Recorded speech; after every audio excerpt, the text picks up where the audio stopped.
with some good news before we can get into a lot of the particulars, but we will be lifting the evacuation for our residents on the east side of town at 4 p.m. today. We're doing some cleanup and some other things that are taking place on the other side of town, and we'll be doing that and working with the local authorities, both the fire and the police departments and everybody assisting us to reopen at 4 p.m. today, just in time for the long holiday weekend. Obviously we want to do that safely.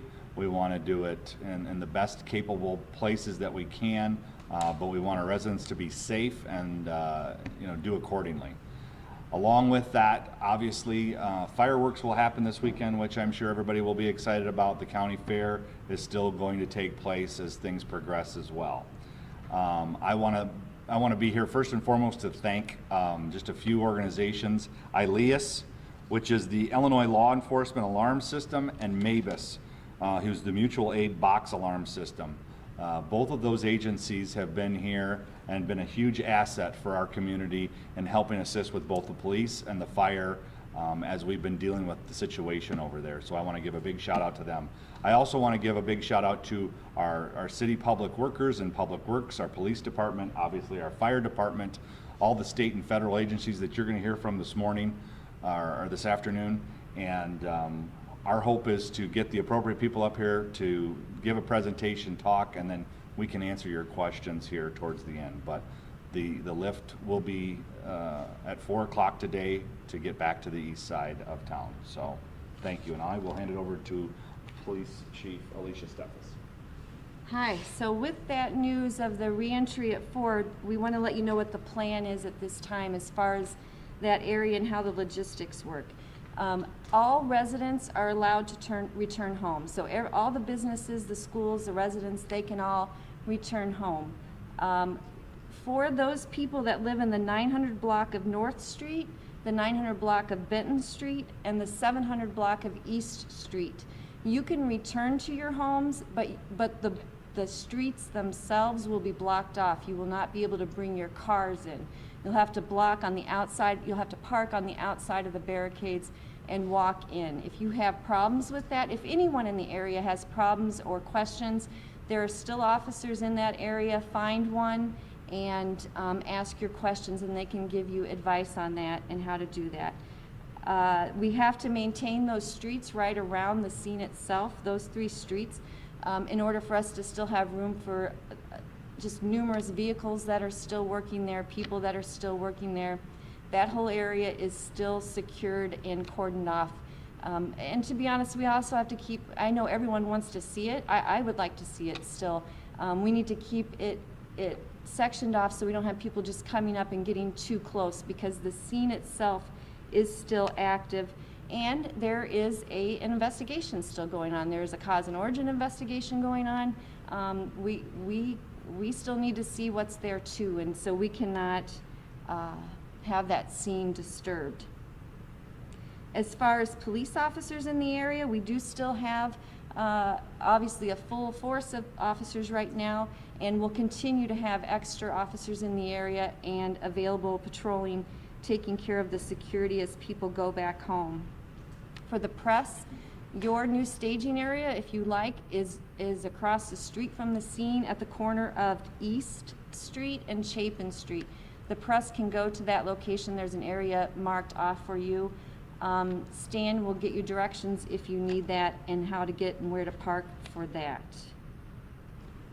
I believe that's all I have at this time, and we'll turn it over to Fire Chief Steffes. Good afternoon, everyone.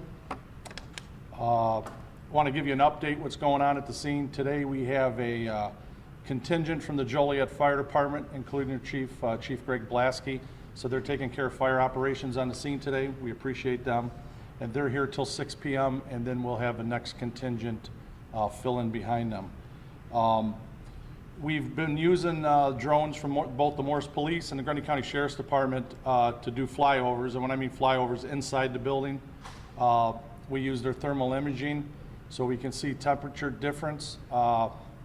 We've had different spot fires open up with the Portland cement, and what's happening is the thermal runaway with these batteries What's happening is the batteries are under this powdered Portland cement, and we watch, we'll have an area where we'll start getting some puffs of smoke, some push, and it'll be coming through that Portland cement, and then we'll actually see that Portland powder collapse on itself, and then that smoke and that vapor goes away, and then a little while later it will push out again, and then it will collapse. So what we're thinking is what's going on in this thermal runaway process of the battery is as the battery degrades and deteriorates, the Portland cement falls back on itself and seals it up, and then the next part of the battery or the next battery continues this thermal runaway.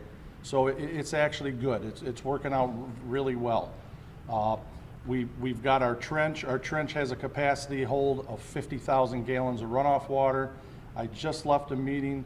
The state, IEMA, is working on getting us frac tanks to hold an additional 40,000 gallons of water. We've contracted with local contractors to pump the water out of that ditch, that runoff ditch, into the frac tanks if we need to go to some firefighting operations. Right now, the game is to let it burn itself out the way it's going. Right now, it's controlled. Now, when I say that, when we open up today at 4 o'clock, I'm sure people are going to want to drive and see a view. If you see some, and you see some smoke, and you see some vapors coming out of that, that's going to happen. And that could possibly happen from anything from 5 days to possibly 3 or 4 weeks. So what we're putting in place is we're going to have a presence at this scene moving forward. It might not be a presence of 10 fire trucks. It might only be a presence normally some days of 1 or 2 pieces of fire apparatus. What their purpose will be monitoring and making sure that that fire doesn't grow out of hand before we get over there and can easily contain it before it grows too big. I will say this, and I've said it before, do yourself a favor to educate yourself and search thermal runaway on lithium batteries on the internet. You will be surprised at what these batteries are capable of doing. I will say this needs to be a call across the nation of educating fire departments, educating first responders, and educating the manufacturers of these lithium batteries. These lithium batteries are all over, and there are actually going to be more of them. We're electrifying our vehicles. I can't imagine how many vehicles we're going to put on the road with lithium batteries over the next 5 years.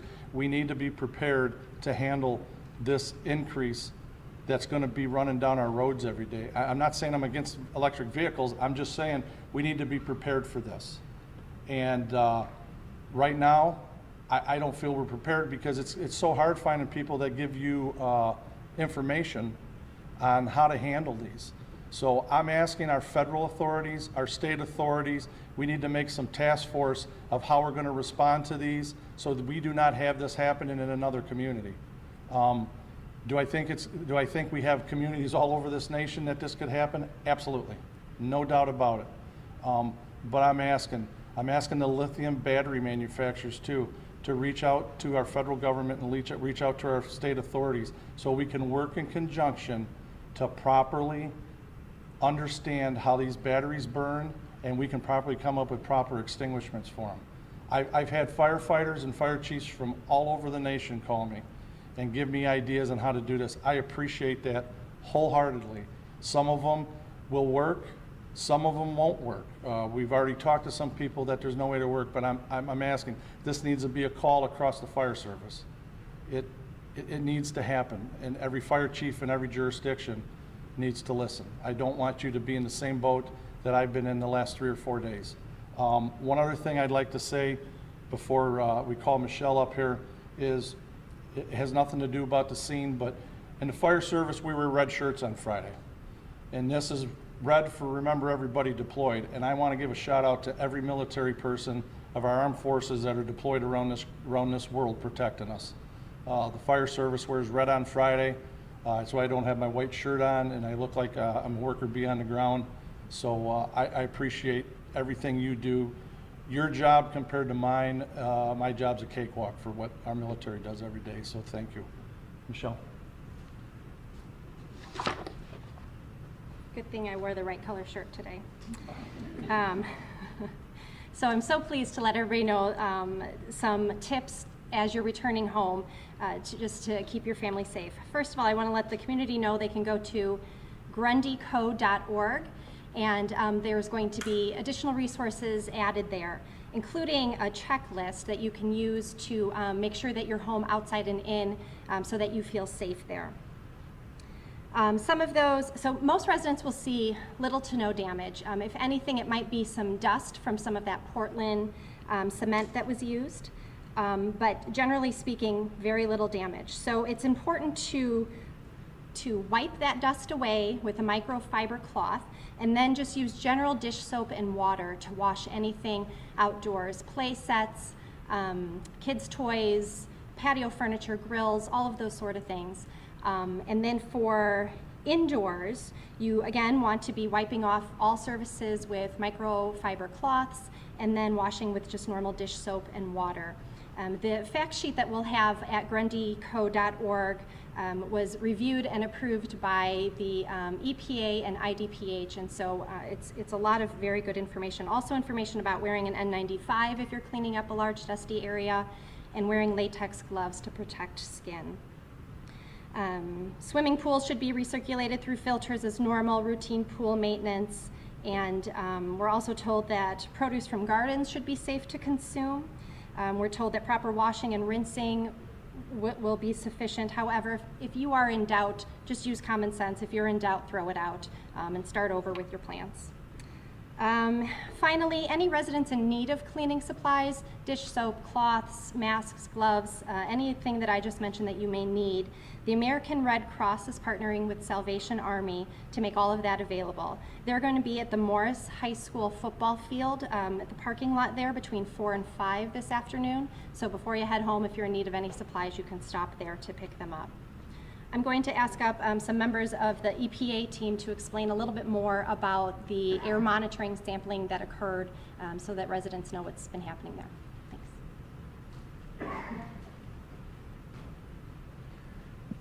Good afternoon. I'm Len Zintak. I'm an on-scene coordinator with the U.S. Environmental Protection Agency. We've been on scene since Tuesday conducting air monitoring and air sampling on the site. We've been working closely with the Illinois EPA and the National Guard to conduct this air monitoring. We're also doing air sampling, and I'll explain the difference.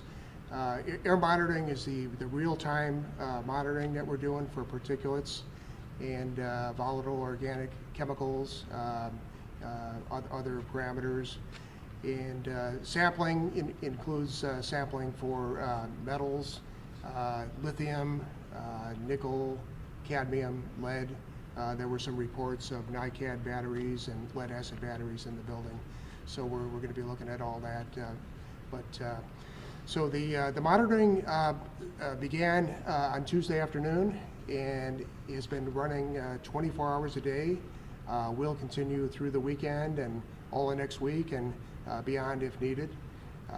We have teams we have some stationary monitoring locations and also some mobile monitoring that's going to be going on. As people move back into their homes, we'll likely move the stationary monitors in closer to the site and have the mobile monitoring throughout the neighborhood. So we'll be doing some wipe sampling and maybe some soil sampling and water sampling as needed. So that's what I have right now. Thank you. Sir, can you give us your name and spelling and title, please? Yeah, Len Zintak, Z-I-N-T-A-K. Title? On-scene coordinator, US EPA. Thank you. Same thing. Good afternoon, everybody. I am Bobby Elzie. That's E-L-Z-I-E. I am the manager for the Illinois Environmental Protection Agency Office of Emergency Response. I'm here to speak on the preventative efforts that we're doing to ensure that if water is applied to the scene, that none of this runoff makes it anywhere near the Illinois River. As Chief Steffes said prior to, we have a trench dug that's able to capture a large volume of water. Also, frac tanks on scene along with vac trucks. If all of these said items were to fail, we have planned other contingencies to include using bladders to cut off storm drains to make sure nothing reaches the river. With that, if water is used, we will profile it and we won't send it back out until we know what's in it. So you do not need to worry about your drinking water. It's perfectly safe. With that, I would like to thank everybody that has helped on this scene, be it locals, federal, other state agencies. I really do appreciate everybody that has put in so many hours, both on and off scene with this. Thank you. All right, I will handle the question and answer period, so I can direct you to the proper agency. Are there any questions? What are the long-term health risks from this, do you know? Long-term health risks? So I've been in communication with IDPH about any potential long-term health risks. The surveying, sampling, and monitoring and everything that's been done is really showing well below action levels. And so I think it's safe to say with EPA and IDPH, there aren't any levels to be concerned of now. And so if there are any long-term health effects, we'll look to IDPH about that. But again, the monitoring is going to be ongoing, and we'll be notified if there is a concerning level of anything. Any other questions? You said 3 or 4 weeks you could be there at the scene. Is that when the batteries will be removed, or how's that process? No, okay, so the process with remediation, the cleanup, we will start, in fact, we've already started that process. It's going to be very slow. Obviously, nothing can be cleaned up until we know for sure that the batteries that are there, number one, the batteries impacted by the fire, and the batteries that have not been impacted by the fire, that they're all safe, and then that they can be removed from the scene. However, whatever contractor does that and how they do that. So that cleanup process, and when I say it's been started, not the actual physical part of it, but the preparations of getting in touch with the proper people, talking to the EPA and getting names of contractors that are licensed to do this type of cleanup. You know, and the thing is we want everybody to understand, you know, at the beginning we told everybody, if you smell something or you see smoke, remove yourself. And that's the best option, because getting all the monitoring set up like we have, it don't happen in hours. Sometimes it takes a day and a half to get the monitor set up, get a baseline, and get the results back. So when we tell people to start, if you see smoke or you smell something and you're in it, remove yourself, because we couldn't honestly tell you what the quality of the air was at that time. So the best thing is we'd rather err on the side of safety than not. You might get some odors now.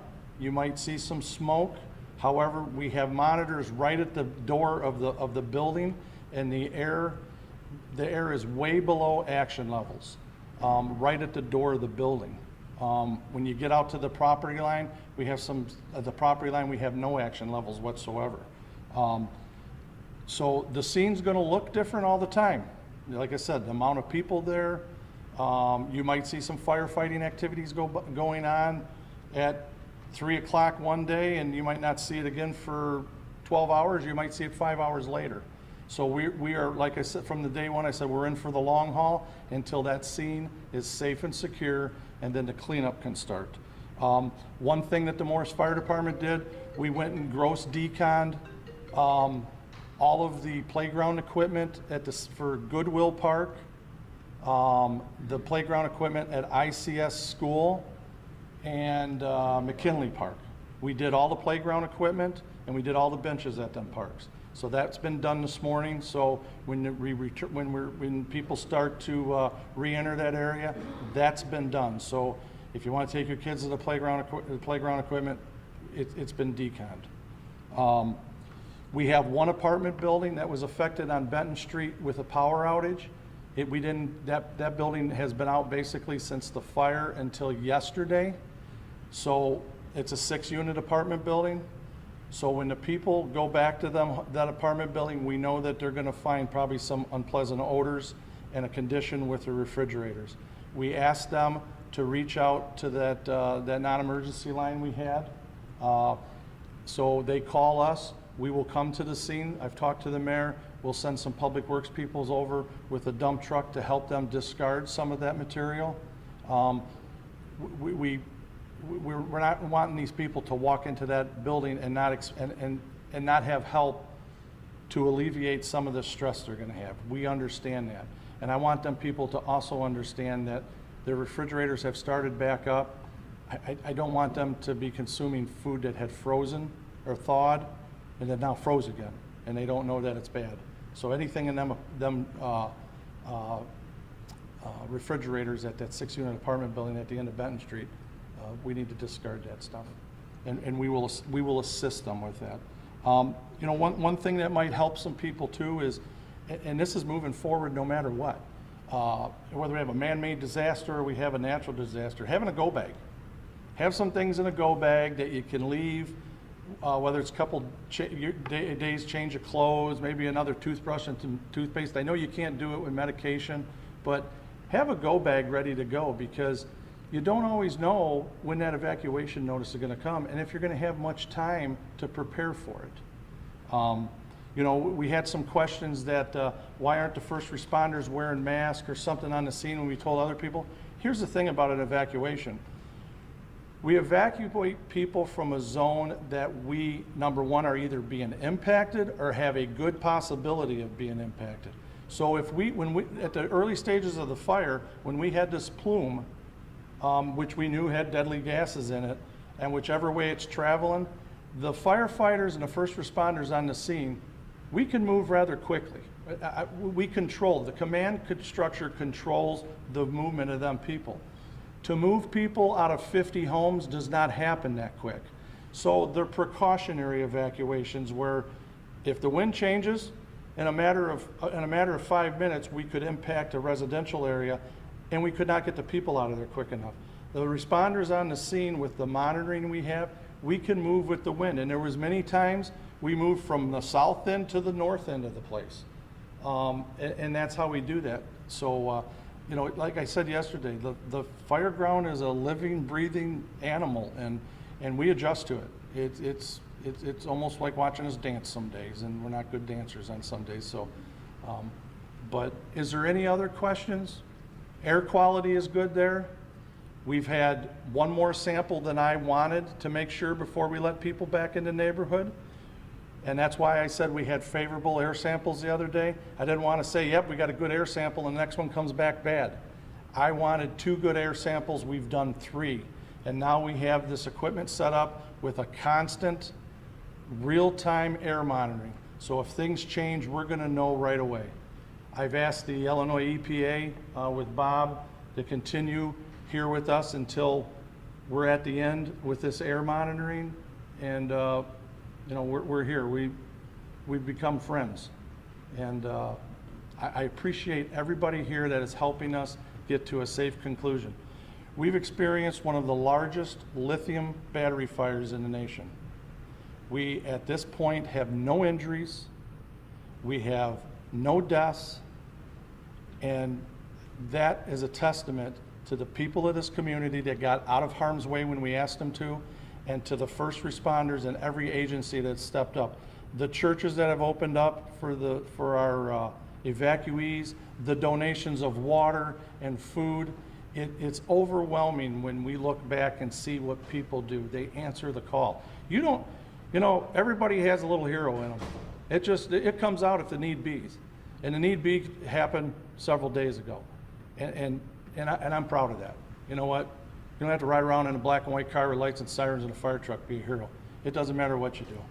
You know, this country needs good carpenters, plumbers, tradesmen, hard-working people, and we have it. It comes from every walk of life, and hats off to every one of them, men and women. So. There's that website, Tracy, that's set up for residents. And can they also still call that hotline too if they need any assistance? Yes. Okay. Yeah. I don't remember that hotline number. Do you remember it, Elise? 941-3408. 941-3, was it? 3408. 3408. Is that it? No more questions? Does anybody have anything they'd like to add? Thank you very much, gentlemen.